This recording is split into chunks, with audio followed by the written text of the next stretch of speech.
অনেকদিন যাবৎ আমার কেক খাইতে মন চাচ্ছিল।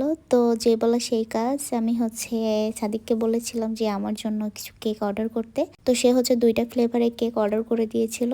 তো ২ থেকে ৩ ঘন্টা পরে আমার হাতে কেকটা চলে আসে। তো এখন অনেকে মনে করবেন যে এত টাইম কেন লেগেছিল? আসলে কেক তৈরি করতে তাদেরকে একটু টাইম লাগে। ইনস্ট্যান্ট তো তারা তৈরি করে রাখে না। যারা যেই ফ্লেভারের কেকটা অর্ডার করে তো তারা সেটাই ডেলিভারি দিয়ে থাকে। তো আমিও তাদের মতো একজন।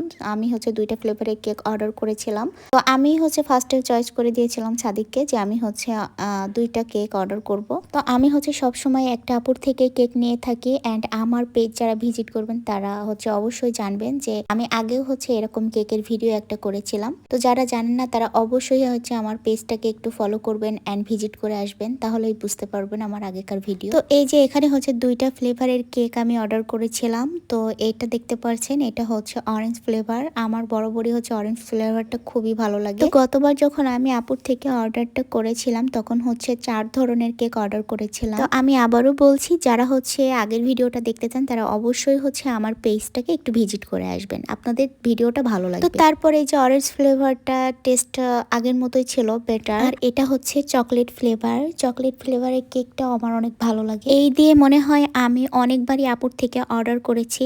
আর যারা যারা অর্ডার করতে চান তারা অবশ্যই যশোরের ভেতরে হতে হবে। এন্ড কারা কারা আপুর থেকে কেকটা অর্ডার করতে চান তারা অবশ্যই কমেন্ট বক্সে জানিয়ে যাবেন। আল্লাহ হাফিজ।